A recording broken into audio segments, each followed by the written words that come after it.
La France va faire appel à deux constructeurs automobiles, Renault et Stellantis, pour transporter toutes les délégations de ministres et de secrétaires d'État durant la présidence française du Conseil de l'Union européenne.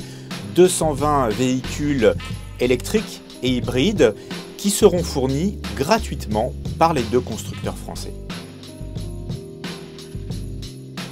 Il y a un premier problème qui se pose par rapport à une question de principe. La France n'est pas passée par un appel d'offres pour avoir recours à des constructeurs automobiles. C'est un choix qui est critiqué par des associations, des ONG, mais aussi par le représentant du lobby, des lobbies bruxellois.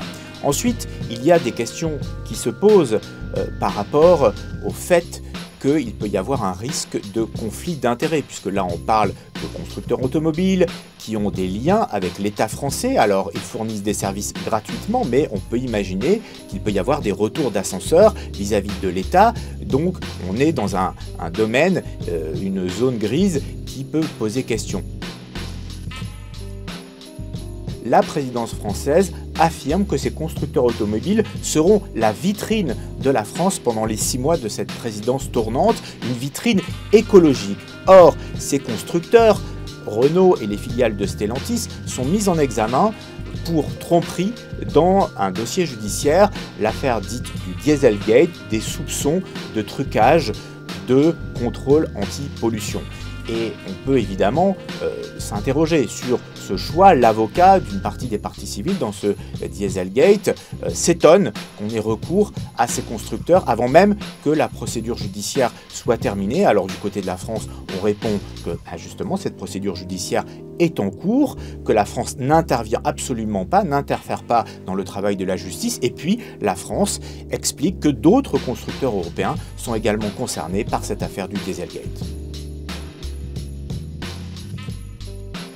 Ça fait de nombreuses années que les présidences tournantes du Conseil de l'Union européenne ont recours à des entreprises, à des multinationales pour financer une partie de leur budget, du budget de fonctionnement de cette présidence tournante. Il y a de nombreux exemples avec des grosses entreprises comme Microsoft, comme BMW, comme des entreprises pétrolières. Et puis il y a un épisode qui a été particulièrement marquant, c'était en janvier 2019, c'était la présidence tournante de la Roumanie à l'époque, et elle avait un sponsor très important qui était la marque de soda Coca-Cola.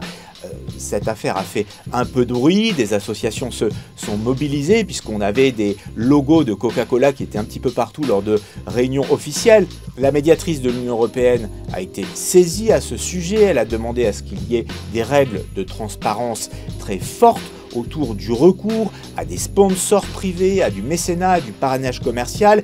Les États membres étaient assez peu demandeurs de telles règles. Finalement, il y a un compromis qui a été trouvé, mais finalement des règles qui sont très faibles, très lâches. En résumé, chaque État membre peut continuer à faire ce qu'il veut avec des sponsors ou des mécènes en mettant simplement en place un minimum de transparence.